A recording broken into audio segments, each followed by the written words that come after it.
Craig speaking. A confidential cop enjoys a certain public popularity. He gets haberdasher's circulars in the mail, anonymous threatening letters scented with perfume. And he gets invited to parties. A fancy shindig is thrown somewhere, a special invitation is tossed at ye cop. And no RSVP to it. The host wants you so badly, he comes your way to invite you in person. My would-be host in this one was Badger Boris, the sort of guy newspaper society columns called a bon vivant in French. Bon vivant meaning Boris slept all day and stayed up all night. And when the cabbage got thin, all he had to do was go to the bank. The short, moon-faced guy who looked like a cherub weaned on pasteurized champagne. You will, of course, be paid handsomely, Mr. Craig. Paid yet for coming to your big blowout. Now I'm really overwhelmed. Stand aside for a body fall. Then you agree to come? After you give me the other inducements. Well, fine foods. I've ordered 200 pounds of buffalo steak. What do I wash it down with? Liqueur Kisette. What's that? A Mohammedan beverage. I had it specially flown here from Istanbul. What's for dessert? Raisin cake. A plebeian touch to offset the noxious effects of a too rich repast. Rich? I just felt the whack of that word. How prosperous will I be going home in the early a.m.? Your fee will be $1,000. Money flown in from Istanbul? Oh, no, American money. I'm your slave, Sahib. Sketch out the requirements of my assignment now. Well, I'm giving an intimate costume party for certain selected friends. A masquerade, you understand. You've perhaps read about other famous parties I've given in the past. Who hasn't? Your parties generally make the front pages and the police blotter. Brawls. They always break up in bloody brawls. You are unfortunately accurate. You will circulate with the guests, and when you sense that any of them are becoming too disputatious... Too hotted up. You will then exercise a tranquilizing influence. Exactly what do I do there? Well, strictly entre nous. A blow shrewdly delivered to the stomach, say, where the damage cannot be seen. I don't want a lawsuit against me. Where do I cart the horizontal guest after I stiffen him? I have an emergency room set aside. You'll find bandages, smelling salts, and restoratives in it. Well, that's my job. Bouncer with kid gloves. And a tuxedo. You must wear a tuxedo. And, of course, a mask. You were an honored guest, too. Oh, and one other small chore. Don't tell me. Dilettantes, you said. On my side of the street, we call them deadbeats and freeloaders. They live piling up IOUs. A party sideline with them sometimes is palming somebody's jewels or wallet. Yes. You will prevent any theft. I don't want that disgrace. Well, are we agreed? One item remains. I'll need $10 on account. On account of I've got to rent a tux.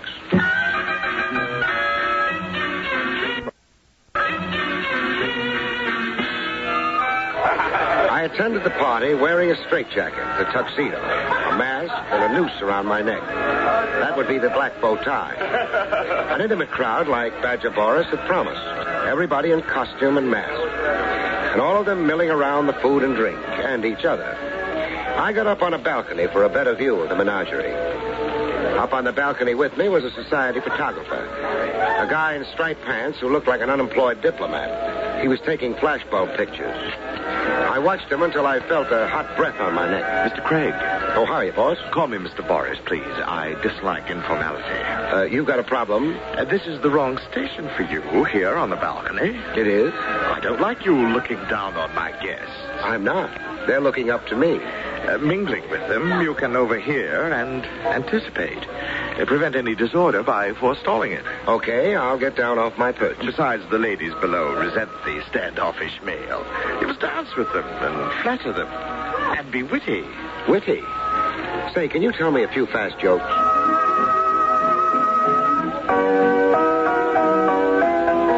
I got down and mingled. I wrestled through a few dances with a lady who had one stomach in front of her and one in reserve.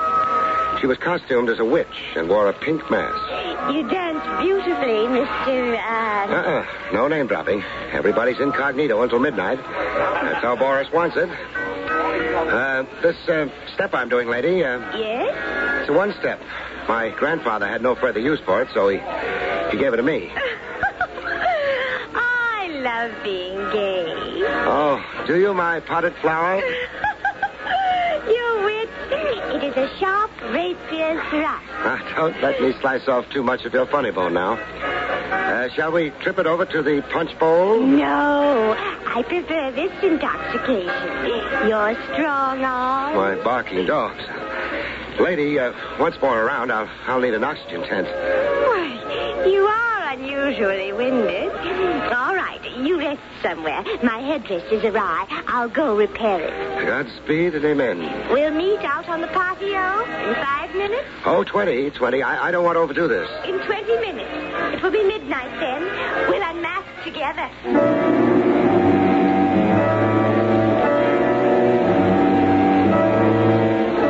A rendezvous on the patio.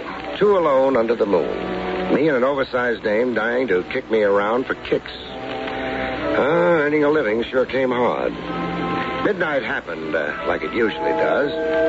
I sneaked off to look for my witch on the patio. Patio was sleek flagstone with a floral display on it like a high-class funeral parlor.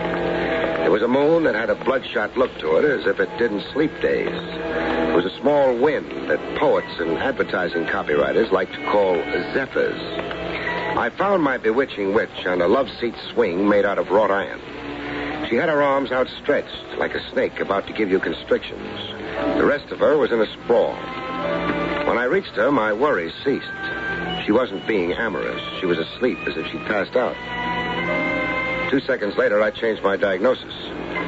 She was in another condition altogether. She was defunct, dead. There was blood all over her costume, like she'd been stabbed over the heart by a knife or a dagger. But the weapon wasn't around. At least I couldn't see it. But then the way the situation stacked up, I had eyes only for the corpse. I conducted some postmortems with my client, Badger Boris. I checked over his guest list. 12 guests. Is that the net count, Boris? Yes, 12 excluding you, Mr. Craig. But then you weren't really a guest. Who was the murder victim? Cora Wilmer. Cora Wilmer. Let me see. I don't find her name on your guest list. How come? Cora Wilmer, the late Cora Wilmer, I mean, crashed the party. Symbolically enough, she was the 13th guest. Tell me about Cora. Gross, foolish, and very rich.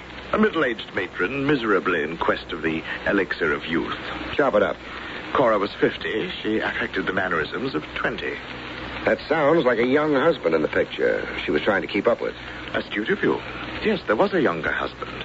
A bit player in theatricals whose dream is to play Hamlet, the melancholy Dane. Was he here tonight? You have the guest list. Yeah. Mark Wilmer. What costume was he wearing? I've already given you a clue. Hamlet, the melancholy Great Dane. How did Cora and Mark feel about each other, or don't you know? I would venture that they despised each other. May and December, Mr. Craig. The seasons are inimical and antithetical.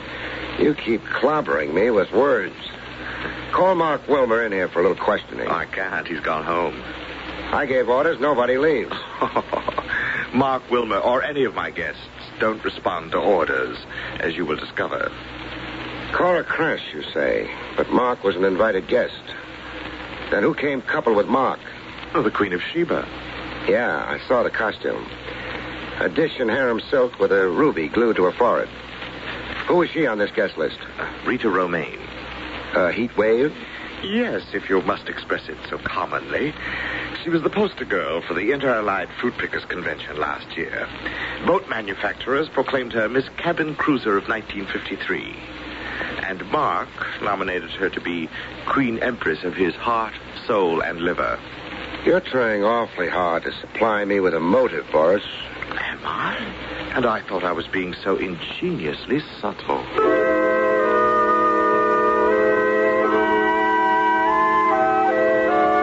A May-December marriage that ended in divorce by murder, and a doll who won the hearts of married men. I hurried over to the Wilmer house. There was a wind nipping it up, the parlor floor lights were on brightly, and a piano was going. A late hour, kind of, for a piano. It was 4 a.m. I decided not to announce myself. Instead, I crossed the big lawn and found a station just outside the big French windows. There was a hard-looking character inside, standing over the pianist. He had the look of a private eye. I made that guess anyhow. I also guessed the pianist to be the new widower, Mark Wilmer. I got an earful. Wilmer. Yes? You're ignoring me, Sonny. You got lost in Beethoven. Liszt. I'm playing Liszt. Now let's start playing truth or consequences, huh? I hear I lost a rich client. Yes, you have. Cora is dead. But you have a new client now. It's you. Yes, me. Sounds like you're trying to bribe me. I'll be accused of it. They'll say I murdered my wife for her money. Money, and how? A lot of loot falls into your lap. They'll say I did it to be free to marry Rita Romaine. That I was secretly in love with Rita. Which you are, Sonny. They'll subpoena Gurko, a private detective, and put him on the witness stand. And I'll testify the late Cora Wilmer hired me on the QT. I was to check with her once every 24 hours and see if she was still alive. She was that scared. Cora pretended her fear to humiliate me. I've got other facts, Sonny, in my little notebook. I read this off to the court. February 16th at 10 p.m., the defendant, Mark Wilmer, attempted strangling his wife, Cora. Dr. Enright treated her for throat bruises and shot. Cora baited me into assaulting her, to hold a weapon over me, to keep me from ever leaving her. Maybe, but who'll believe you? That's why you're working for me now. Maybe I am, maybe I'm not. You know, what you're asking is a lot, Sonny. I got a big investment in my license. A lot of loot falls into my lap. How much do you like money, Gurko? Oh, who doesn't like money? The bribe has to come pretty high for me to be tempted to forget my duty. It will be high. Even higher than your dreams, Gurko. Big bribe. Offer and acceptance. Some husbands had their own tender way of mourning the dead. I'd really gotten an earful. When the private eye Gurko had wrapped up his deal and scrammed, I walked in through the big French windows and introduced myself to Mark Wilmer. Police persecution is beginning early. Early? Your wife's very cold. She's been dead 100 years. I don't like your informal entrance, Mr. Craig. Next murder, I'll come down the chimney. How long have you been outside those windows? How long? Oh, I only just arrived.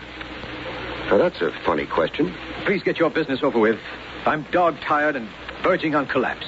The $64 question. Answer it for me. I did not murder Cora Wilmer. You had motive to. Your marriage wasn't too divine. There was another woman in your life. We had certain incompatibilities, my wife Cora and I. But we reconciled them tonight. We made peace with each other, patched things up, decided to give ourselves another try. But you escorted Rita Romaine to Boris's party. That's untrue. I went to Boris's with my wife. I found Miss Romaine there. That's your story. That's the truth. Boris says otherwise. Why would Boris lie? Ask Boris. I will. What made you reconcile with a wife you obviously, we'll say, disliked? Futility. Cora couldn't be discarded decently in an adult way. She had a way of insinuating herself, taking hold and holding on. I couldn't stand up to the war against her. It was too wearing, too morbid. I realized that and gave up trying to win my freedom. You gave up Rita Romaine? I gave up dreaming. But now with your wife conveniently dead? My personal situation isn't improved. It's worse. You mean jail? I mean jail.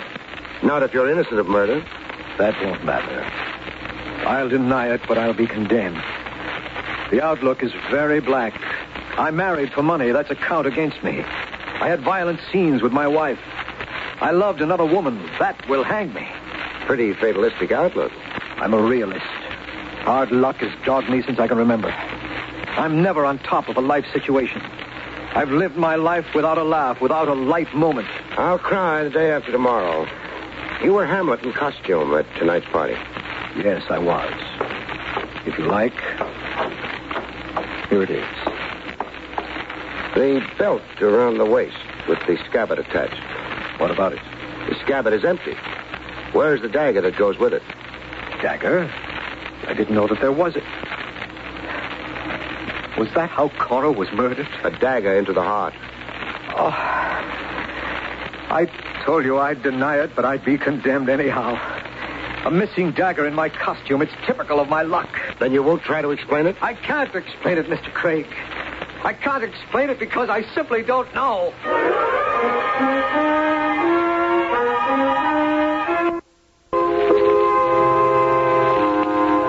Guy on the edge of becoming delirious, you leave him for another day, a calmer time. Besides, I needed sleep myself. I got into my car.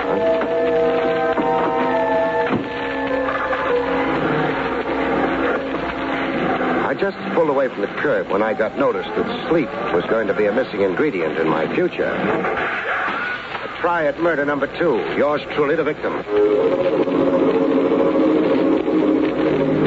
I drove around the block and around again with my headlights out, watching for a car somewhere to come to light, start up and show the glow of its taillight. My car was the only way the rifleman could quit the area. The area was suburban, way off of the main hub. No taxis, no bus lines, and it was 4 a.m. Somebody had to try and escape by an automobile parked somewhere in the vicinity. All I had to do was cruise around and watch and hope. When I saw it, I saw the taillight first. A car starting up a half block away, pulling away from the curb. I raced over to it. I cut across its path, trapping it. A lady motorist took offense at what I'd done. Mister, you're in my way. That was the understatement of the century. I got out to go hunt for a rifle. Sorry to be so melodramatic, miss. Romaine, isn't it? Yes. How did you know my name? Search me. It was the first name that popped into my head. I want to look in the back of your car, beautiful. You have no right. Don't please overplay the indignation, doll. I'm a detective. I'm at work. Well, I don't find it. Find what? A rifle used on me a little while ago. Oh, this whole thing is absurd. Yes, isn't it? I'd apologize, only I found something even more exciting than a rifle. You found something? Right on the back seat, wedged into a cushion. A dagger, beautiful. More specifically, a blood-stained dagger.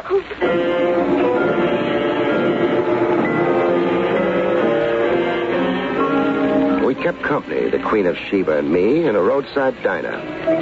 We split a gallon of black coffee down the middle while she poured out her sad tale. I tell you, I don't know how to explain that dagger, Mr. Craig. Mr. Craig? It's too early in the morning for stiff formality. Barrie. What were you doing parked down the street from the Wilmer place? I'd gone to see Mark. How he was. Just outside, starting up his walk, I thought better of it. It looked too compromising at that hour. I changed my mind. Oh, I went back to my car. You went to see Mark Wilmer hardly 2 hours after the murder of his wife? Yes, I know it was terribly foolish, but I've never made a secret of my feeling for Mark. So confess it to me. I'm desperately in love with him. It's not so shameful as it seems. You see, I knew Mark first, before Cora did. We were engaged to be married. We had wonderful plans. But Mark was afraid of our poverty. We were surely defeated because of the desperate lack of money, he said. Our marriage could not succeed. He kept adding postponement until Cora happened along. Rich, possessive. She played on Mark's weakness. His insecurity, his overvalue of money. She bought him. Mark never really broke our engagement. He just eloped with Cora. Why would your recent party host, Badger Boris, try to throw suspicion on Mark? To hurt me, through Mark. Boris, well, he fancies me. I've laughed at his advances, turned down his proposals of marriage, but Boris doesn't forget, or even forgive. He harbors grudges. He's a horribly twisted egotist. Did you go to the party with Mark Wilmer? No, I came alone. Mark came with Cora. And Boris did lie to me. I now have 3 capital suspects. 3 suspects? Mark, wanting out of his marriage, out with profit.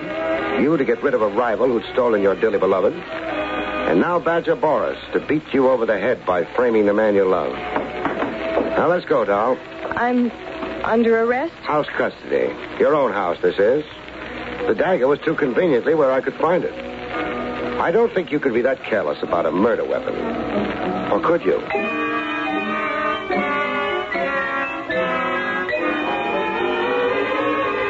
While catching a snooze on my office chair, a visitor barged in. The private eye, Gurko, just a little tipsy, like he'd been celebrating something. Celebrating his windfall was my idea, but I wasn't saying it aloud. Barrie Craig? None other than... Well, hello, colleague. Gurko's the name. I'm a private dick like you. The assumption is debatable. I don't get the Craig. It's a delicate question of morals, but skip it. What brings you staggering? I'm here to say my piece about Mark Wilmer. So say it. Wilmer is an okay guy. He's a good, upstanding man, I want you to know. And very rich. That is, if he beats the electric chair. I investigated Wilmer, turned him inside out. Not a spot on him, not a blemish. The boy can look the world square in the eye. Goodbye. I'm not finished. You are. It's either out the door or through it. Oh, you're unsocial. I don't like investigators who talk glibly in their own cause. Out. You know something? You're nuts. Now, why did I come talk to a nut? The way I keep knocking myself out defending people.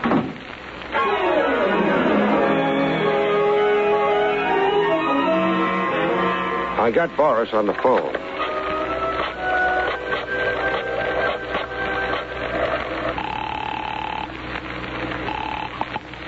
Hello? Boris, this is Barrie Craig speaking. Oh, you woke me up. It's noon. Time to rise and shine. What do you want?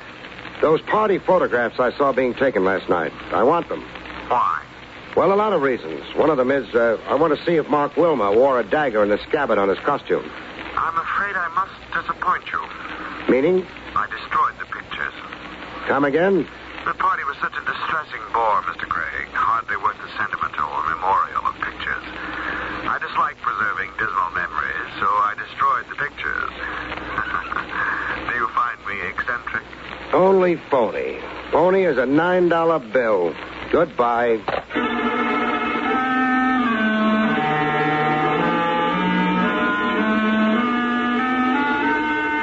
I stopped in to see Badger Boris personally without appointment. You have no business molesting me. I know. Home is your castle. The pictures or the negatives, I want them, Boris. But I told you I destroyed them. Yeah, you told me. The memory of last night is acid in your soul. So why preserve it? It's cute ad lib. You've got a genius for evasion. Now come across. I'll have you thrown out of here. We'll hit the sidewalk together. We'll ride downtown arm in arm. So close because we're handcuffed together. Let's measure your wrist for size. You would dare handcuff me? And arrest you. Suspicion of murder. You're sure going to look elegant penned up with the rabble. Well? Well, you argue resourcefully. You've uncovered my one weak spot. I am allergic to odors. I could never tolerate the reek of your prison rabble. The negatives, you'll find them in that cabinet there. The bottom drawer. Take them and go. I'll take them and go after you write a check for $1,000. My agreed fee for last night's rhubarb. Don't look so pained, host.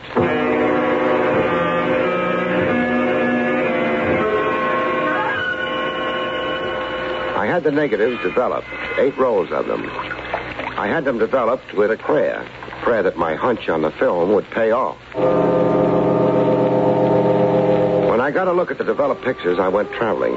Downtown to a Park Row office with a shingle on it that read the Gurko Agency. I let myself in with a skeleton key to wait for Gurko. I wanted to surprise Gurko with a bang.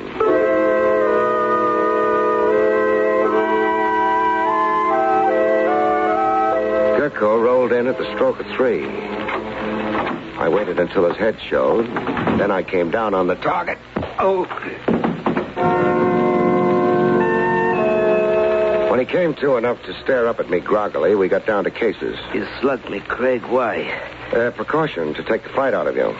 I checked into your background a bit. What you did before you became a blackmailing shamus. You were a champ boxer, runner-up for the light heavyweight title. I didn't relish coming to blows with you. I want my nose looking exactly like it looks. What's your play? An arrest. I'm arresting you for blackmail and murder. I said you were a nut. I developed rolls of film taken at Boris's costume party. Mark Wilmer never carried a dagger in a scabbard. I've got pictures covering the whole evening. No dagger ever in Mark Wilmer's costume. So what? Boris's guest list totaled 12, so Boris said. Boris was faking. It was actually 13 officially.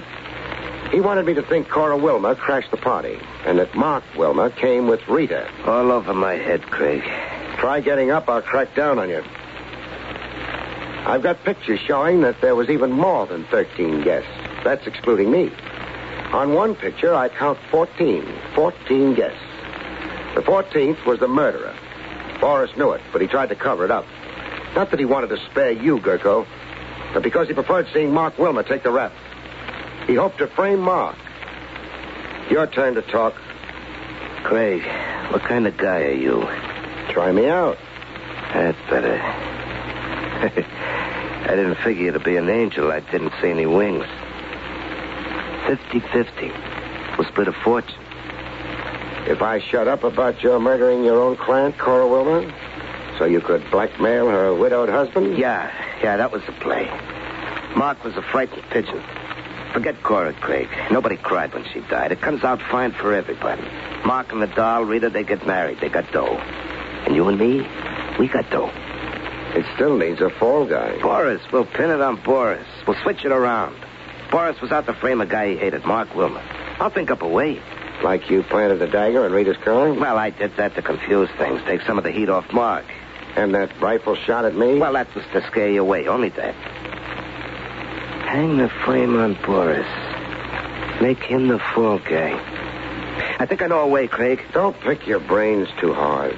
The little gray matter you've got, Gurko, concentrate on how you can beat the electric chair. Oh.